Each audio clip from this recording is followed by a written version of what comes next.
सिद्ध बलदेवजीऊ रथ बा ब्रह्म तालध्वज रथ ये रथर विशेषत्व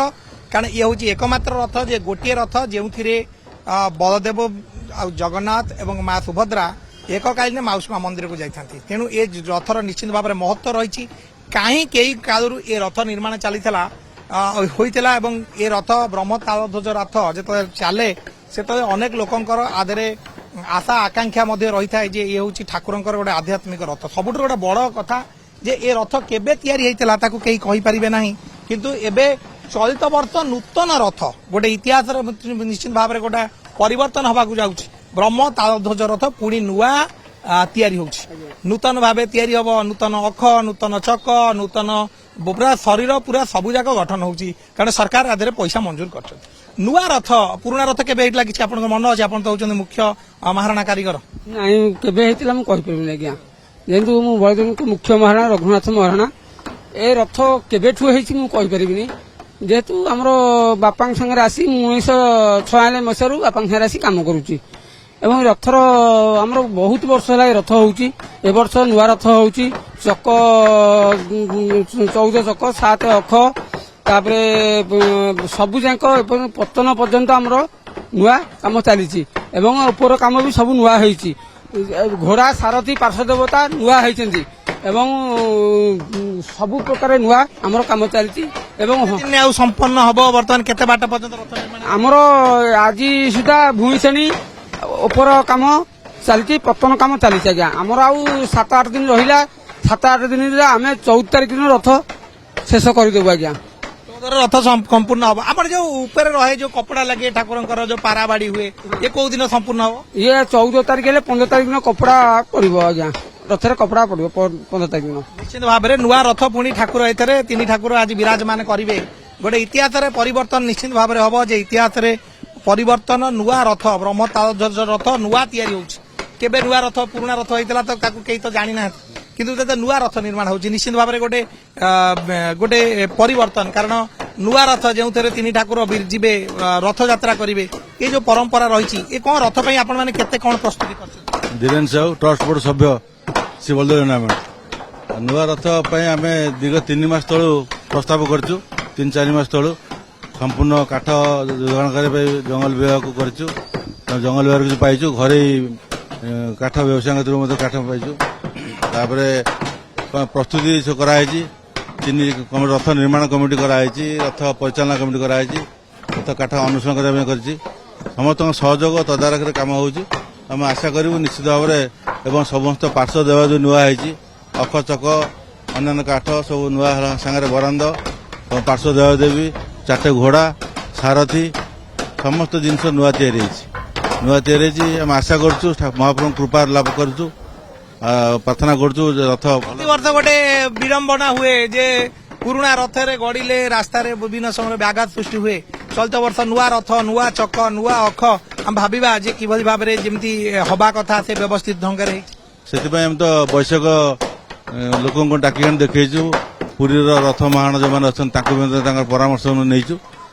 आम अभिज्ञ बढ़ई द्वारा काम कर आशा करूँ प्रभु कृपा अच्छी आम प्रार्थना करूँ भलरे रथ चालू भलरे बंद जीव रथ चालू भल लगे ठीक से निश्चित भाव में आउ टे प्रतिक्रिया नवा जे ये रथरे गोटे विशेषत्व गोटे रथ जो 3 ठाकुर जाती गोटे रथरे केतेटा चक थाए केते अख थाए आमे देखू पुरी रथ ये रथ आर चक टिके निदार चक से रथ ठारू ये तुलनात्मक गोटे बड़ रथ को निर्माण करा जाए ब्रह्म तालध्वज रथ कह जाए केते रथ केते चक आदि कौन सब अख लगे 7 अख 14 चक 9 बरान्द 5टा होची 8 5टा खुंटिया होची 20टी एवं जामिन होची 16टी तापरे छंद्रा 4टी खुंटिया होची 64टी यही सब प्रकार काम पतन भूमिश्रेणी नियाली काम होची आज्ञा केते नियोजित होइचंती कर्मचारी जो माने महाराणा अछंती बे 37 हमर मुलिया श्रेणी अछंती 22 कम्हार 5 धोबा 6 धोबा 2 सगरिया काम सरी जाइए समस्त आवश्यकता आम तो समस्ते दरकार आ महाराणा नहेले काम केमती हम मुलिया नहेले धरवे किए आ कम्हार कंटा तैयारी करदेव यही काम चलती निश्चित भाव में महाराणा सेवायत कमार सेवायत अन्य सेवायत आवश्यकता रहे जिते आम ब्रह्म तालध्वज रथ एवं तो निर्माण चली ये ब्रह्म तालध्वज रथ निश्चित भाव में गोटे भिन्न रथ जो रथर गोटे विशेष आकर्षण रही है से आकर्षण भितर आम देखा जे दूर दूरांतर अनेक लोक आसती ये रथ को देखा ये जो रथर आम देखा ब्रह्म तालध्वज रथ आप तो आसछंती गोटे ब्रह्म तालध्वज रथ चलित वर्ष गोटे नूतन भाव निर्माण होची पुराना केबे हेतला के या विषय किसी जानी नाती किंतु जब नुआ निर्माण होची आपण कोन केंती भाबुचंती ए रथ आपण तो आसले निश्चित रथ देखुचंती पुराना रथ और नुआ रथ भितर किसी सामंजस्य अनुभव करछंती निश्चित भाव में भल कथा होची जहाँ प्रशासन चलित वर्ष नुआ रथ निर्माण कर केन्द्रापड़ा जिला नुहे समग्र ओडिशा रे प्रभु जगन्नाथ बड़ भाई बलदेव जी रथ ब्रह्म तालध्वज रथ जहाँ नुआ भाव में तैयारी होची नुआ काठ लगी निश्चित भाव में भल हम एवं चलित वर्ष रथयात्रा निश्चित भाव प्रभुंर इच्छा भल रथ निर्माण होती जहाँ स्वागत योग्य पदक्षेप भाव में चलित वर्ष नुआ रथ होची नुआ चक नुआ सबु प्रकार नूतन भाव जिनस महाराणा सेवायत से लगी पड़ी जड़े सेवायत अच्छा ठाकुर को रथ करने समय से किसी अनुभूति रुए गोटे किसी उपवास रहा कि परंपरा पालन करवा केमती नीति नियम किसी पालन हाँ रथ पारण ये खिया पिया भोजी भोजी भल आपंकर ना माने आइंस आमिष सब जिन ये गुरुचा बालदा ये हरे नेत्र उत्सव ये सब है पर्वण तो पर्वपुराण है भाव में गोटे गुंजिटा बाहुड़ा जो परंपरा रही है जो सेवायत मैंने रही किभली भाव में रथ निर्माण गोटे सब समस्त भितर गोटे उत्कंठा बा उत्साह रही है जो महाराणा सेवायत मैंने रही अन्य सेवायत मैंने रही समस्ते चाहती किभली गोटे भल श्रृंखलित रथयात्रा हो रथटी भलरे गड़ू तीन ठाकुर ए विराजमान करंतु आम देखा ये ब्रह्म तालध्वज रथ आर पुरातन केबे कौन किंवदंती परंपरा रही आप सेवायत हिसाब से कौन कि जानते केबे कौन होता रथयात्रा किभली भाव में रथयात्रा केबे हुए आउ कहीं रथ जो ब्रह्म तालध्वज रथ देखु ओडिशार विभिन्न प्रांतर घोष यात्रा होची किंतु महाप्रभु पाखरे जो बड़ ठाकुर रथयात्रा ये रथयात्रा होची संपूर्ण भाव सर्वपुरातन कहले अत्युक्ति हम ना जेहेतु ये तालध्वज रथरे महाप्रभु विराजमान करी घोष यात्रा भक्तों गहन में सामिल होता है यदि पुराण को जीवा ये हूँ सर्व पुरातन जेहेतु जानी ब्रह्म तालध्वज रथ अर्थात महाप्रभुଙ୍କର रथर नाम तालध्वज ये ब्रह्म कहीं लगुच जेहेतु बड़ ठाकुर बलदेव महाप्रभु हूँ निजे परम ब्रह्म जगन्नाथ होउछन दारु विग्रह तांको अनुकरण करी सबुआड़े दारु विग्रह अर्थात नवकलवर नीति करा जाय था जेहेतु ये गोटे क्षेत्र जेहेतु ये ब्रह्म क्षेत्र बा तुलसी क्षेत्र में ये नवकलवर करा जाय न थाए जेहेतु बलदेव महाप्रभु को आम आदि ना ना अंत ना जेहेतु शेषनायक संकर्षण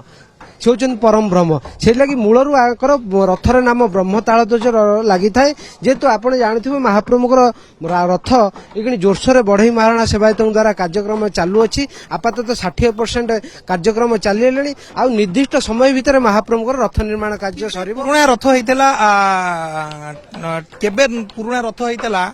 जिते आम तो जाने जे पुराना रथ केबे निर्माण होता ए रथ को किए निर्माण करथिले सेमती किछि आपनकर मतामत अछि निश्चित भाव रथयात्रा जेहेतु होची यार इतिहास अछि एवं पुराण अछि भल प्रश्नटिए कले आगे हम उत्तर दउची महाप्रभुଙ୍କର इतिहास इतिवृत्ति होची द्वादश शताब्दी ये मंदिर देखुचन जे होची तृतीय मंदिर जेतले आपण जानथिबे केन्द्रापड़ार ओल्ड बस स्टैंड जे पुणा बस स्टैंड रे प्रथम मंदिर महाप्रभुଙ୍କର थिला सेउटू महाप्रभुଙ୍କର रथयात्रा कार्यक्रम आरंभ होईची कालक्रमे जानिथिबे 16 शताब्दी रे मोगल शासन आक्रमण पर आमर सखीबेटरे महाप्रभु जाई जेतले पूजा पाइले से समय रे किछि समय महाप्रभु गुप्तरे जेतले थिले 7 वर्ष महाप्रभुଙ୍କର ये कार्यक्रम बंद थिला परे परे आमर मरहटा शासन आमर जेतले कुजंगर राजा एवं छेदरा जमीदार को उद्यम क्रमे तृतीय मंदिर निर्माण हला परे परे महाप्रभुଙ୍କର रथयात्रा कार्यक्रम आरंभ हला सेबेटू ए पर्यंत महाप्रभुଙ୍କର घोष यात्रा रे प्रभु शामिल होउचंती आर इतिहास कहले आप बहुत पुराणा जेहेतु 800 वर्षर किंवदंती आप जानुथिबे ये रथ केते पुराणा महाप्रभुଙ୍କର इतिहास इतिवृत्ति केते पुराणा गोटे बड़ कथा होची नुआ रथ निर्माण होची गोटे सरकार वर्तमान नुआ निष्पत्ति नेले गोटे नुआ रथ निर्माण हबो नुआ रथरे जहाँ थिला पुराना रथरे ना किछि पारंपरिक व्यवस्था किछि परिवर्तन हैला भाबिबा आमे देखु रथ को आम नुआ कहीपर रथ रथ କିଛି ନୂଆ ସରଞ୍ଜାମ ଲାଗିଛି ଯେହେତୁ ମହାପ୍ରଭୁଙ୍କର ଯେତେବେଳେ ରଥରେ ବ୍ୟବହୃତ ହୋଇଥିଲା ନୂଆ ଏବଂ ପୁରୁଣା କାଠର କାର୍ଯ୍ୟକ୍ରମ ହେଉଥିଲା ଯେହେତୁ ଆପଣ ଜାଣିଥିବେ ରାଜ୍ୟ ସରକାର ନୂତନ ଯୋଉ ରାଜ୍ୟ ସରକାର ଆସିଛି 1 କୋଟି ଟଙ୍କା ତୁଳସୀ କ୍ଷେତ୍ରରେ ରଥ ନିର୍ମାଣ ପାଇଁ ମଞ୍ଜୁର କରିଥିଲେ ସେଇ ତାଙ୍କରି ଅର୍ଥରେ ଯେହେତୁ ମହାପ୍ରଭୁଙ୍କର ଏଥର ସମ୍ପୂର୍ଣ୍ଣ ଭାବେ କହିଲେ ବି ନୂଆ ରଥରେ ଆମର ନୂଆ ସରଞ୍ଜାମ ବା କାଠ ସବୁ ବ୍ୟବହୃତ ହୋଇଛି ମହାପ୍ରଭୁଙ୍କର ଯେହେତୁ ଆମର ଘୋଷଯାତ୍ରା ଆଗକୁ ଏଥର ଆଶା ରଖୁଛି ମହାପ୍ରଭୁ ଏଥର ନୂତନ ସରଞ୍ଜାମ ଯେହେତୁ ନୂଆ କାଠ ନିର୍ମିତ ବ୍ରହ୍ମ ତାଳଧ୍ୱଜ ରଥ ଯେହେତୁ ମହାପ୍ରଭୁ ଏଥର ବିରାଜମାନ କରି ମହାପ୍ରଭୁ ନିଜେ ମାଉସୀମା ମନ୍ଦିର ଅଭିମୁଖେ ଯାତ୍ରା ଆରମ୍ଭ କରିବେ ଭାବରେ ଗୋଟେ ଇତିହାସର ନିଶ୍ଚିତ ପରିବର୍ତ୍ତନ ହେବାକୁ ଯାଉଛି କାରଣ ନୂଆ ରଥ ନିର୍ମାଣ ଚାଲିଛି ନୂତନ ଭାବେ ନୂଆ କାଠ ନୂଆ ଚକ ନୂଆ ଅକ ନୂଆ ସବୁ ପ୍ରକାର ନୂଆ କପଡ଼ା ସବୁ ତାଙ୍କ ସରଞ୍ଜାମ ଲାଗିବା ପରେ ବ୍ରହ୍ମ ତାଳଧ୍ୱଜ ରଥ କେବେ 800 ବର୍ଷ ପୂର୍ବରୁ ନିର୍ମାଣ ହେଉଥିଲା କିଏ କହୁଛନ୍ତି କିଏ 600 ବର୍ଷ ପୂର୍ବରୁ ନିର୍ମାଣ ହୋଇଥିଲା କିନ୍ତୁ ବାସ୍ତବରେ ବର୍ତ୍ତମାନ ପର୍ଯ୍ୟନ୍ତ କିଛି ଜଣାପଡ଼େ ନାହିଁ ସ୍ପଷ୍ଟ ପ୍ରତିବର୍ଷ କିଛି ଅଖ କିଛି ଚକର ପରିବର୍ତ୍ତନ କରାଯାଇ ନୂତନ ଭାବେ ଲଗାଯାଇ କରାଯାଏ କିନ୍ତୁ ଚଳିତ ବର୍ଷ ସମ୍ପୂର୍ଣ୍ଣ ଭାବରେ ଏ ରଥ ନିର୍ମାଣ କାମ ଶେଷ ହେଉଛି ଏବଂ ଯେତେବେଳେ ନୂଆ ରଥ ନିର୍ମାଣ ଚାଲିଛି ଏବଂ ରଥ ଯେଉଁ ଯାହା ମହାରଣା ସେବାୟତ କରୁଥିଲେ ଉଚିତ ସମୟ ପୂର୍ବରୁ ଏ ନୂଆ ରଥ ବା ଯେହେତୁ ଐତିହାସିକ ରଥ ବା ଏ ରଥ ଏବେଠାରୁ ହିଁ କାଉଣ୍ଟ କରାଯିବ ଯେ କେବେ କେବେ କେତେ ଶହ ବର୍ଷ ଧରି ଏ ରଥ ମଧ୍ୟ ଯେତେ ନୂଆ ରଥ ନିର୍ମାଣ ଚାଲୁଛି କେତେ ଶହ ବର୍ଷ ରଥ ଗଡ଼ିବ କେତେ ଶହ ବର୍ଷ ଚାଲିବ ତେଣୁ ନିଶ୍ଚିତ ଭାବରେ କହିବା ଏଇଟା ଗୋଟେ ନିଶ୍ଚିତ ପୌରାଣିକ ମତବାଦୀ କିମ୍ବଦନ୍ତୀ ଐତିହାସିକ ଦାର୍ଶନିକ ସବୁ ମତବାଦକୁ ଦେଖିବାକୁ ଗଲେ ଏ ବ୍ରହ୍ମ ତାଳଧ୍ୱଜର ଅନେକ ବିଶେଷତ୍ୱ ରହିଛି ତେଣୁ ନିଶ୍ଚିତ ଭାବରେ ରଥଯାତ୍ରା ପୂର୍ବରୁ ଏ ବ୍ରହ୍ମ ତାଳଧ୍ୱଜ ରଥ ସମ୍ପୂର୍ଣ୍ଣ ହେବ ଏବଂ ଏ ରଥ ଦାଣ୍ଡରେ ଗଡ଼ିବ କେନ୍ଦ୍ରାପଡ଼ାରୁ କ୍ୟାମେରା ପର୍ସନ ରାଜେନ୍ଦ୍ର ପରିଡ଼ାଙ୍କ ସହ ସନ୍ତୋଷ ପଣ୍ଡା କନକ ନ୍ୟୁଜ୍।